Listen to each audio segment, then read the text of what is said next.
요 멘트를 보면서 저는 사실 좀 이래서 막내 형이라고 하는구나 라는 생각을 하게 됐거든요. 내가 왜 잘해야 되고 축구계에서 인정을 받고 그걸 통해서 내가 얻을 수 있는 이득이 많아질 수 있다는 것을 느끼면서 열심히 해.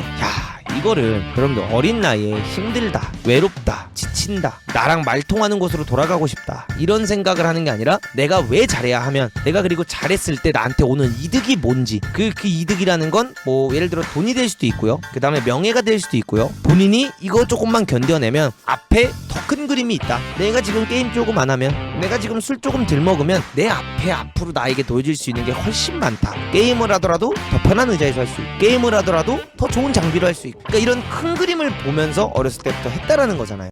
이강인이 해외에서 성공할 수밖에 없었던 이유, 요거를 시작하도록 하겠습니다. 이강인이 성공할 수밖에 없었던 이유 첫 번째, 여러분들 뭐라고 생각하시나요? 바로 이 사진에 나와 보이는 거죠. 술을 안 좋아하고 쓴 거를 안 좋아한다. 저는 요거가 너무 좋았어요. 이번에 슈가님이랑 여러분들 같이 인터뷰하는 거를 봤거든요. 근데 그거를 보면서 제가 사실 한 번 보지 않았어요. 여러 번 봤어요. 여러 번. 왜냐면 이 얘기를 하는 걸 보면서 이강인 선수의 표정이라든가 슈가님의 표정이라든가, 전 이런 원래 심리적인 분석하고 이런 거 되게 좋아하거든요. 그러면서 이 대화를 보면서 좀 분석을 해봐야겠다라는 생각으로 열심히 했어요. 근데 보니까 조금 여러 가지를 저는 캐치를 할 수 있었던 것 같아요. 근데 술을 안 좋아하고 쓴 거를 안 좋아한다라고 했고, 부모님이 권유를 했을 때 한 잔 정도 마셔봤다. 근데 이거는 당연한 거잖아요, 여러분들. 부모님들이랑 술을 드셔봤겠지만 어른들이 가끔 가다가 이렇게 술 한 잔 주시면 그냥 맥주 한 잔 먹고 이런 거잖아요. 근데 저는 이게 이강인이 결국 해외에서 성공할 수밖에 없었던 이유 중 하나, 술을 안 좋아한다, 이걸 말씀드리고 싶어요. 왜 이거냐? 이거는 축구 선수에게 복이거든. 이게 왜 복인지 제가 말씀드리겠습니다, 여러분들. 술은 상대적으로 안 좋아하는 축구 선수를 보기가 솔직히 더 힘들어요. 이거는 10명이 있으면 10명 중에 9명의 선수들은 사실 술을 좋아합니다. 근데 이런 이야기들이 있잖아요. 결국 술이 경기력에 큰 지장을 주냐, 이런 생각을 많이 하실 수 있겠지만, 솔직하게 말씀드리면 담배라든가 술이 선수들의 경기력에 큰 지장을 주지는 않아요. 네이마르 보시면 아시겠죠? 호나우지뉴 보시면 아시겠죠? 그리고 그냥 해외 프리미어리그 선수들이나 뭐 독일 선수들이나 스페인 선수들이나 이런 선수들 보면 다 축구 끝나고 뭐 클럽을 가기도 하고 술 먹으러 가기도 하고, 카일 워커도 대한민국에 왔을 때 또 술 먹으러 클럽도 갔고, 네이마르는 대한민국 대표팀이랑 경기 뛸 때 브라질 선수들이랑 클럽 갔다가 와가지고 경기 뛰었는데도 정말 잘하고, 이런 식으로 다 하잖아요. 그래서 사실 술이나 담배가 열심히 운동을 하고 있고 꾸준히 몸 관리를 하는 선수들에게 큰 지장을 주지는 않습니다. 허나 여기서 가장 중요한 것 중 하나는, 술을 자주 하거나 담배를 자주 하는 선수들이 은퇴를 빨리 하거나 부상 위험이 많아지는 경우가 많아요. 그렇기 때문에 이 술을 상대적으로 안 좋아한다는 거는 축구 선수에게 복이다, 이렇게 말씀드리고 싶습니다. 그리고 선수들은 주로 술을 좋아하지만 경기를 위해서 많이 자제를 한다고 하면, 술 자체를 싫어하는 선수들은 이게 너무나도 복인 거죠. 어떤 느낌인지 아시겠죠? 술을 좋아하면 그거를 막 절제해야 되고, 술을 좋아하다 보니까 막 술을 안 먹거나 막 이런 거 자체가 스트레스가 될 수도 있고, 그 다음에 술자리를 가고 싶을 수도 있고, 친구들을 만나고 싶을 수도 있고, 이런 것들이 있잖아요. 근데 술 자체를 싫어하게 되면 그런 거를 하고 싶은 마음 자체가 안 드니까 되게 다르다는 거예요. 제가 6개월 술 참았을 때 저는 죽는 줄 알았거든. 그래서 이거를 안 좋아하면 뭐가 좋냐? 자, 바로 이런 게 좋습니다. 늦게 밖에 나가질 않는다. 늦게 밖에 나갈 이유가 없는 거야. 왜? 술을 좋아하게 되다 보면 여러분들, 경기가 끝나거나 뭐 경기가 아직 하기 뭐 4일 전, 5일 전이라고 하면은 친구들이랑 술을 한잔 하러 나갈 수 있잖아요. 근데 술을 한잔 하러 나가. 그럼 어떻게 됩니까? 바이오리듬이 깨져요. 왜? 술이 한 잔만 먹겠습니까? 술을 먹다 보면 어떻게 됩니까? 한 잔, 두 잔, 비워내는 술잔, 이렇게 해서 계속 술을 먹게 됩니다. 그러다 보면 새벽까지 먹게 되고, 그러면 잠자는 시간이 깨지고 잠을 늦게 자고 늦게 일어나고, 그러면서 틴이 깨지게 되죠. 그러면 선수들이 한 시즌을 보내는데 일주일을 경기를 준비해서 나가는데 잠자는 시간이 달라지는 순간 바이오리듬은 깨지게 되어 있어요. 근데 선수들은 그 바이오리듬이 깨지는 순간부터 부상 위험도가 올라가고, 그 다음에 피로도가 올라갑니다. 그러면 그것들이 올라가다 보면 안 다칠 것도 다치고 안 부러질 뼈도 부러져요. 왜? 내가 몸이 무겁고 내가 몸이 피곤하다 보니까 들어오는 태클을 평상시면 피했을 텐데 그거를 피하기가 어려워진다는 거죠. 예시로 손흥민 선수도 항상 말하잖아요. 토트넘에서 자기는 11시면 잠을 잔다. 자기는 집에 가서 잠을 그 시간에 자기 때문에 선수들이 항상 손흥민 빨리 집 가는 걸 걱정한다, 이런 식으로 이야기가 나왔던 적도 있죠. 그런 것처럼 이 바이오리듬이 깨지지 않고 늦게 밖에 나가지 않게 되는 것 자체가 내가 축구 선수로서 술을 싫어하는 게 복이다. 근데 이거는 진짜 어려운 거거든. 뭐가 어렵냐면 이강인 선수가 여기서 했던 말 중에 하나가 몸에 안 좋은 것보다 몸에 무거운 느낌을 싫어한다라는 이야기를 해요. 그러면서 음식이라든가 뭐 먹고 싶은 거를 자기가 절제를 한다라는 이야기를 한 거죠. 그러면 이거 자체가 여러분들 정말 어려운 거예요. 원래 성욕, 식욕, 수면욕 이거를 참기가 제일 어렵다라고 하잖아요, 여러분들. 근데 사실상 사람이 먹는 거를 안 좋아할 수가 없고요. 한국인 입장에서 한국 입맛을 먹고 자란 사람들이 찌개라든가 혹은 삼겹살이라든가 라면이라든가 이런 거를 안 먹기가 굉장히 어려워요. 그걸 절제하는 건 더 어려운 거고 하루에 그렇게 빡세게 운동을 하게 되면 어떻게 됩니까? 배가 고프고요. 헝그리해집니다. 근데 그 헝그리한 상태는 항상 뭘 원하냐? 짜고 맵고 자극적인 음식을 운동한 후에 사람들이 원래 먹고 싶은 게 기본적인 심리라고 전 생각을 하거든요. 근데 몸에 안 좋은 것보다 몸에 무거워지는 느낌을 싫어한다라는 생각을 하고 그거를 느낀다는 것 자체가 저는 진짜 어려운 거라고 생각을 하거든요. 이거 무거운 느낌을 싫어한다. 이거를 축구 선수들 중에 여러분들 은근히 이거를 신경 안 쓰는 사람들이 많아. 근데 이게 진짜 먹는 게 되게 중요하거든. 그래서 저는 이강인 선수가 첫 번째 이유, 성공할 수 있는 이유 중 하나가 바로 요거라고 생각을 합니다. 자, 두 번째, 게임을 안 한다. 게임을 못 한다. 그리고 생각이 없. 이 이야기를 해요. 여러분들, 게임을 못 하고 안 하는 게 운동선수에게 솔직히 말씀드리면 굉장히 중요해요. 왜냐? 게임을 하게 되면 어떻게 됩니까? 앉아있는 시간이 많아지고요. 시간이 굉장히 오래 가죠. 그리고 결국 의자에 오래 앉아서 이렇게 게임을 많이 하고 스크린을 보면서 이렇게 앉아서 하게 된다면 근육이 경직되게 되는 경우가 되게 많아요. 그리고 피가 원활하게 돌지 못하죠. 그러다 보면 엉덩이라든가 햄스트링이라든가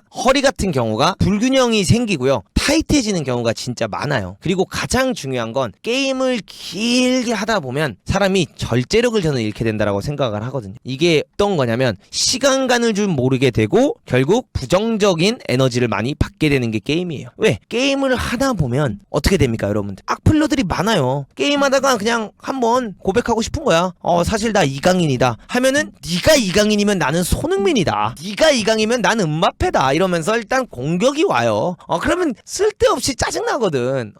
내가 진짜 이강인인데 나 이강인이라고 말을 하는데 믿지를 않아 사람들이. 그러면서 공격도 오고 절제도 못하게 돼요. 이게 게임이라는 게 여러분들 한 번 빠지잖아요. 끊기가 어려워요. 근데 실제로 축구 선수들이 가장 많이 하는 것 중 하나가 뭐냐면 바로 술 먹는 거고요. 게임하는 거예요. 왜? 축구 선수들은 여러분들 어떤 삶을 삽니까? 하루에 2시간 혹은 4시간을 운동을 해요. 그럼 하루에 2시간 내지 4시간을 운동을 하고 나면 나머지 시간에 할 게 없어요. 그래서 선수들이 PC방에 가서 피파를 한다든가 롤을 한다든가 혹은 뭐 서든어택을 한다든가 뭐 디아블로를 한다든가 뭐 자기가 좋아하는 게임이 뭔가 있겠죠. 그런 게임을 하는 선수들이 되게 많아. 그리고 그렇게 게임을 하다 보면 어떻게 되냐? 앉아있는 경우가 많아지고 허리가 뻐근해지고 그 시간에 또 뭐가 깨지냐? 바이오리듬 같은 게 깨지게 되어 있어. 근데 이거를 그냥 안 한다는 거야. 그리고 못 한대. 그리고 할 마음이 없대. 난 이게 정말 중요하다고 생각을 해요. 차라리 TV를 보는 게 난 게 TV는 여러분들 소파에 기대서 보거나 그 다음에 누워서 보거나 스트레칭을 하면서 보거나 다양한 자세로 할 수 있는 게 TV를 보는 거거든요. 근데 게임은 스트레칭하면서 게임할 수 없어요. 스트레칭하면서 술 먹을 수 없거든요. 그래서 이 두 개를 안 하는 게 되게 중요해요. 이거는 그냥 단순히 이강인 선수에 대해서 제가 이야기하고 싶은 게 아니라 지도자로서 많은 축구 선수들, 어린 유소년 선수들 혹은 축구 선수를 하고 싶어하는 부모님을 두신 분들이 이거를 좀 잘 어렸을 때부터 아이들에게 좋은 영향을 주시면 저는 좋을 것 같다. 이렇게 말씀드리고 싶습니다. 그리고 여러분들 세 번째는 이 이유입니다. 이강인이 해외에서 성공할 수 있는 이유 중 하나. 자기는 생각이 없대요. 생각이 없. 이게 저는 해외에서 성공하는데 정말 중요하다라고 생각을 합니다. 왜 이게 진짜 중요하냐면 바보 같은 말일 수도 있지만 운동선수나 예체능에선 진짜 중요한 부분 중 하나예요. 머리를 복잡하게 하지 않는 거. 너무 과하게 생각을 하지 않는 거. 너무 예민하지 않은 거. 이런 게 진짜 중요해요. 그리고 이런 것 때문에 선배들에게 선을 편하게 넘을 수 있는 거고 이런 마인드를 갖추고 있기 때문에 이강인 선수가 굉장히 선배들에게 편하게 다가가면서 귀여움을 받는 것이 저는 있다라고 생각을 합니다. 진짜 운동선수라든가 예체능 이런 부분을 보시면 아시겠지만 뭔가 선배를 무서워하거나 선배들에게 먼저 다가가는 것을 힘들어하는 친구들이 굉장히 많습니다. 여러분들 예체능 쪽은 특히나 그래요. 왜냐? 애초에 선배라는 거는 되게 무서운 존재고 선배라는 것은 내가 조심해야 되고 어떻게 보면 예의를 갖춰야 되고 이런 문화들이 있지만 이강인 선수는 그런 거가 전혀 없다는 거야. 그렇기 때문에 선배들에게 이쁨을 받을 수도 있고, 그리고 가장 중요한 건 생각이 없기 때문에 어떻습니까? 예민해지지 않는다는 거예요. 쓸데없는 거. 그러면서 어떤 걸 말할 수 있냐? 비판과 비난 이런 것들을 대응하는 걸 보면 요거는 저랑 굉장히 비슷한 것 같습니다. 캡처를 한다고 합니다. 동기부여로 쓰고 오히려 그런 것들을 자극제로 쓴다. 근데 여러분들 이런 게 전 있다고 생각을 합니다. 팬들의 너무 생각이 많거나 너무 예민한 분들을 보면 연예인이 됐든 혹은 예체능을 하는 사람이 됐든 이런 분들이 팬들의 그런 이야기 때문에 스트레스를 받고 팬들의 이런 것 때문에 슬럼프가 오기도 하는 경우가 굉장히 많아요. 이거는 정말 중요한 겁니다. 근데 이런 거를 오히려 생각이 없기 때문에 그냥 이거 보고 웃긴 거야. 내가 PSG에서 성공 못한다고? 캡처. 내가 PSG에서 주전 경쟁에서 밀린다고? 임대를 가야 된다고? 캡처. 와우, 두고 보자.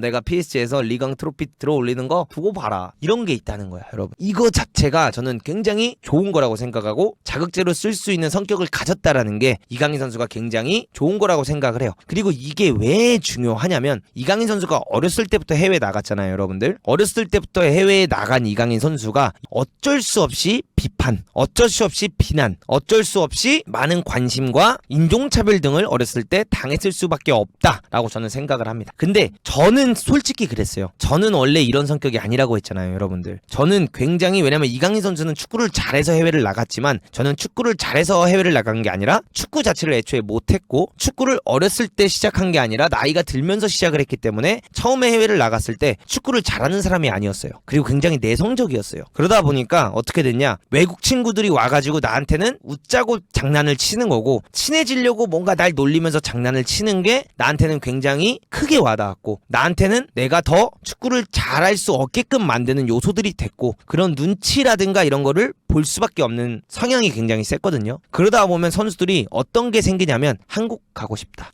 빨리 여길 뜨고 싶다. 이런 게 있어요. 향수병이죠. 그런 걸로 정말 많은 선수들이 한국으로 복귀하는 경우가 많았죠, 여러분들. 그래서 이게 저는 진짜 중요하다고 생각을 하거든요. 근데 여기서 또 중요한 것 중 하나가 뭐가 있냐, 이강인 선수는 아무래도 어렸을 때 나갔잖아요. 그러다 보니까 어렸을 때 여러분들 해외 같은 경우에는 프로 산하를 보시면 아시겠지만 팀이 굉장히 많아요. 뭐 PSG가 됐든 아스날이 됐든 첼시가 됐든 이런 구단들을 보시면 여러분들 연령별대로 있거든요. 우리나라처럼 초등학교, 중학교, 고등학교 이렇게 나눠지는 게 아니라 언더 9, 언더 10, 언더 11, 언더 12, 13세, 14세, 15세, 16세까지 있고 16세부터 18세가 같이 묶이고 그 다음에 18세에서 프로를 가느냐 2군을 가서 23세를 가느냐 이렇게 나눠지게 되어 있어요. 근데 이 와중에도 11세, 12세, 13세에도 A팀과 B팀의 문화가 존재합니다. 근데 A팀과 B팀만 있냐? 아닙니다. C팀까지 있어요, 여러분. 이 C팀이 주로 뭐냐? 디벨롭먼트 센터입니다.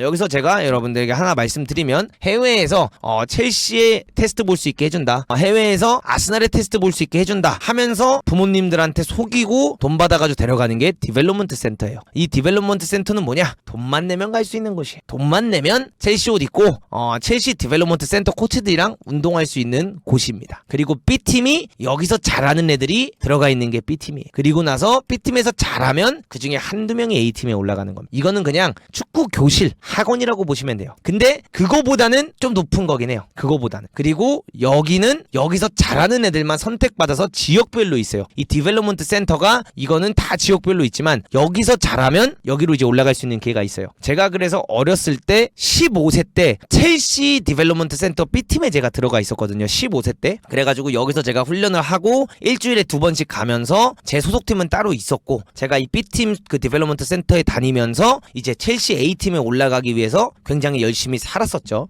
근데 이렇게 A팀과 B팀이 있어요. 근데 여러분들 대부분의 선수들은요 A팀에서 B팀으로 떨어지게 되거나 B팀에서 C팀으로 그 어린 나이에 떨어지게 되잖아요. 그러면 어떻게 되냐, 좌절 같은 걸 먼저 하고 축구를 그만두고 싶어 하거나 창피해하는 생각을 하는 게 아니라 여러분들 그냥 좌절을 해요.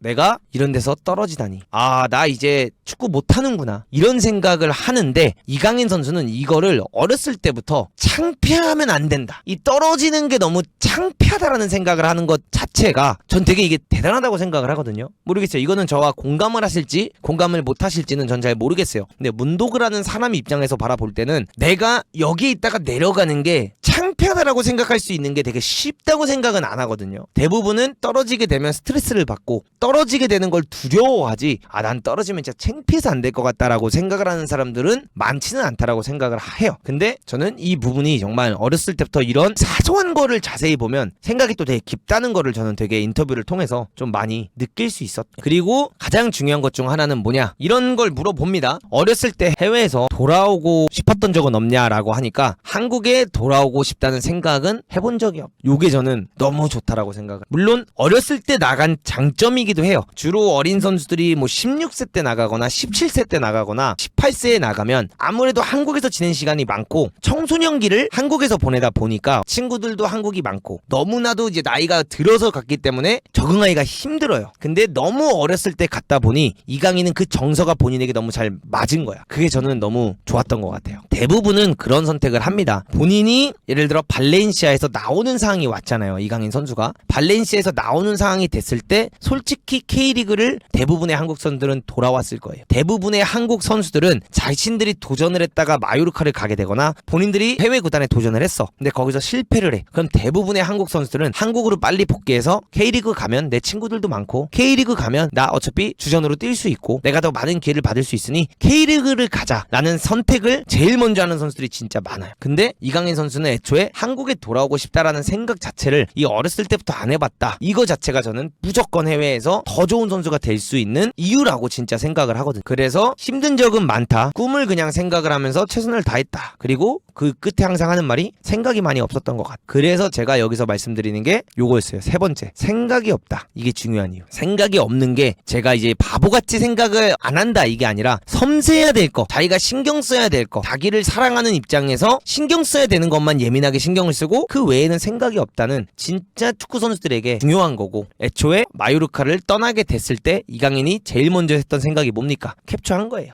날 실패한다고 생각하는 사람, 이강인 발렌시아에서 쫓겨났다, 넌 더 이상 해외에서 안 된다, 끝났다, 다 캡처한 거야. 다 캡처한 다음에 뭐하냐? 두고 봐라. 내가 지금은 비록 발렌시아보다 더 낮은 구단에 가지만 내가 꼭 증명을 해서 더 높은 구단으로 가겠다. 이 마인드가 여러분들 진짜 있기 어렵다고 생각을 하거든. 근데 이런 부분에 있어서 진짜 이강인 선수의 이 마인드셋과 자기 관리하는 걸 보면 이 선수가 왜 PSG라는 구단까지 갈 수 있었는지에 대한 이유를 좀 알려주는 거다, 이렇게 생각을 합니다. 사실 이강인 선수가 성공을 했냐 안 했냐 이걸 따져보면 기준이 다 있겠지만 전 벌써 성공했다고 생각을 하거든요. 우리나라 선수가 PSG에 입단을 했다니 벌써 성공은 한 거죠. 허나 자기 기준, 자기가 원하는 만큼의 목표를 이루지 못한 거지 벌써 성공을 했다라는 생각을 들고요. 제가 이강인 선수를 보면서 이런 느낌이 나는 선수 중 한 명이 홍현석이라고 생각을 해. 그리고 옛날 고참 선수들 중에는 그 선수 중 한 명이 누구냐? 설기현 선수라고 생각을 합니다. 설기현 선수도 어렸을 때 벨기에를 나가가지고 거기서 도전을 해가지고 2부에 갔다가 프리미어리그에 올라와서 자기가 보여줄 거 다 보여주고 나서 K리그로 복귀했잖아요. 뭔가 그런 것들이 참 성공하는 선수들의 마인드셋이라고 저는 생각을 하는데, 제가 생각하는 해외에서 성공할 수 있는 그 기준의 마인드셋을 다 가지고 있다라고 생각을 하고요. 제가 사실 가장 보면서 멋지다고 생각한 멘트는 사실 여러분들 이거였어요. 요 멘트를 보면서 저는 사실 좀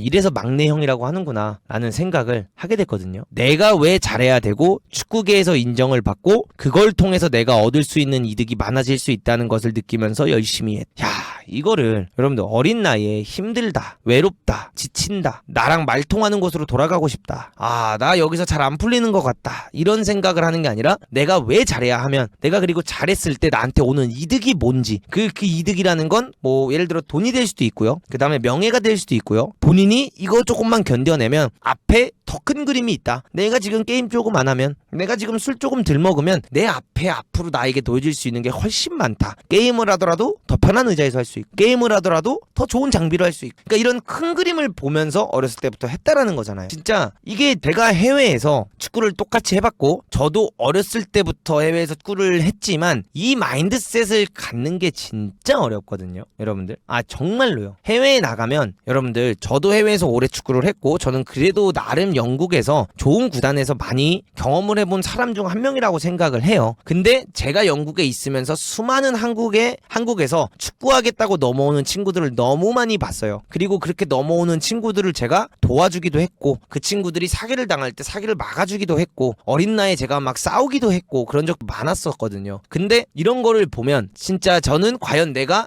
이 생각을 어렸을 때 했으면 저도 솔직히 잘 됐을 것 같아요, 선수로서. 근데 나는 이 정도의 마인셋은 없었어, 솔직히 말하면. 저는 게임도 좋아했고 게임도 많이 했어요. 왜냐? 어렵고 외롭고 유일하게 내가 스트레스를 풀 수 있었던 이유 중 하나였거든, 해외에서. 그래서 축구 운동이나 훈련이나 이런 거는 누구보다 열심히 했지만 이런 것들을 항상 전 했어요. 저거 월클 자질이 부족했던 것 같아요. 물론 영주권이 나왔으면 문도구도 다른 삶을 살았을 거예요, 여러분. 근데 어쨌든 이런 것들이 정말 이 어린 나이에 이런 생각을 하면서, 아직도 이강인이 22밖에 안 됐는데 이런 이야기를 할 수 있다는 것 자체가 저는 정말 참 대단하구나 이렇게 생각을 합니다. 그리고 요 4가지 이유가 저는 이강인 선수가 정말 큰 선수가 될 수 있는 이유, 그리고 앞으로도 이강인 선수가 PSG에서 잘해질 수 있는 이유, 그리고 더욱더 커리어가 좋아질 수밖에 없는 이유. PSG에서 지금 부상을 당했고 뭐 주전경 중에 비상 이렇게 외치지만 결국에는 이강인 선수가 PSG에서 잘 될 수밖에 없다 이렇게 생각하는 이유다. 그리고 여러분들, 여기서 저는 인터뷰를 보면서 감히 예측을 한번 해보겠습니다. 이강인의 최종 팀이 어디인지 솔직히 느꼈어. 이 인터뷰를 보면서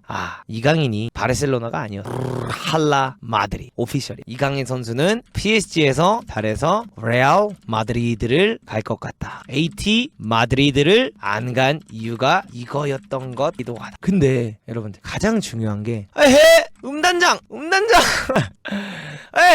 쪼졌네 이거. 스테디움에 딱 갔을 때 그 토니 크루스라든가 모드리치나 이런 선수들을 보면서 그 흰 옷을 딱 입고 들어오는 걸 보면서 웃겼다라고 했잖아요. 그거를 왜 굳이 레알 마드리드를 표현했을까요? 바르셀로나도 가봤을 때 마음속에 레알이 있다는 거. 전 진짜 그렇게 느꼈어요. 그러면은 바르셀로나를 이야기했지 왜 레알을 이야기했겠냐는. 사람은 결국에 이 마음속에 있는 이야기가 전 나오는 거다라고 생각을 합니다. 연은 중에 나오는 말들이 저는 다 진심이라고 생각을 하고요. 자연스럽게 나도 모르게 뱉는 썰들 중에 대부분 그런 썰들은 내가 경험을 했거나 내가 원하는 거나 내가 생각을 하는 팀이 나오게 되어 있다라고 생각을 하거든요. 저는 이강인 선수의 최종 목적지는 결국에는 레알 마드리드가 될 것 같다라는 생각을 하고요. 그리고 가장 중요한 것 중 하나, 제가 5가지 이유라고 이야기를 했잖아요. 사실 저는 5번째 이유는 이거였어요. 깡다구. 요게 축구 선수에게 가장 중요한 거. 깡다구. 발렌시아 시절 이 어린 선수가 저때 어떻게 보면 저때 가장 난폭했던 라모스야. 가장 강했던 라모스, 가장 빡셌던 혈기왕성했던 라모스를 3연타를 갈기는 걸 보고 여러분들, 저는 될 놈이다. 1920 라모스를 선빵을 3방을 때린다? 저거는 아무나 할 수 있는 게 아니고. 라모스의 표정 보이죠? 뭐야 이 새끼는 하고 바라보고 있는 라모스 보여요? 근데 그냥 갖다 박는 거야, 여러분들. 왜 억울해?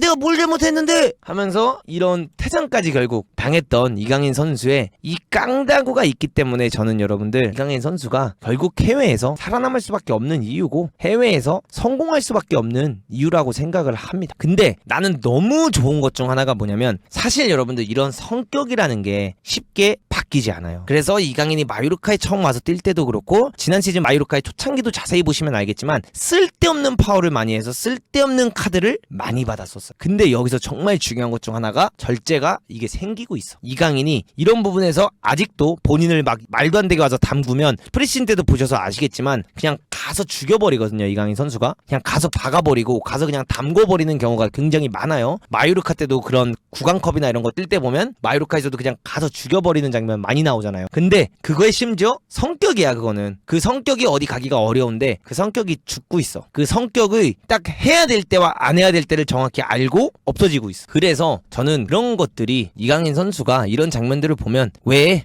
성공할 수밖에 없는지를 알려주는 장면들이다라고 저는 정말 생각을 하고 있어요. 있습니다. 해외에서 여러분들 성공한 선수들 중에 이런 거 잘하는 선수가 누가 있었나요? 자, 이거거든요. 결국 어떻게 보면 대한민국 중앙 미드필더로서 해외에서 아직까지 가장 큰 성공을 한 선수는 저는 기성용 선수라고 생각을 하거든요. 박지성 선수는 약간 윙어였고, 냉정히 말하면 중앙 미드필더로서 가장 성공을 했던 선수는 기성용인데, 기성용도 이 마인드셋이거든. 기성용 선수가 가지고 있는 그 마인드셋이 이강인이 가지고 있는 거랑 굉장히 비슷하다고 저는 생각을 해요. 그래서 진짜 제가 오늘 말한 이 5가지가 축구 선수가 성공하기 위해서 굉장히 필요한 것들이라고 생각을 하는데, 이런 것들이 이강인 선수가 결과론적으로 잘 되게 되는 이유다.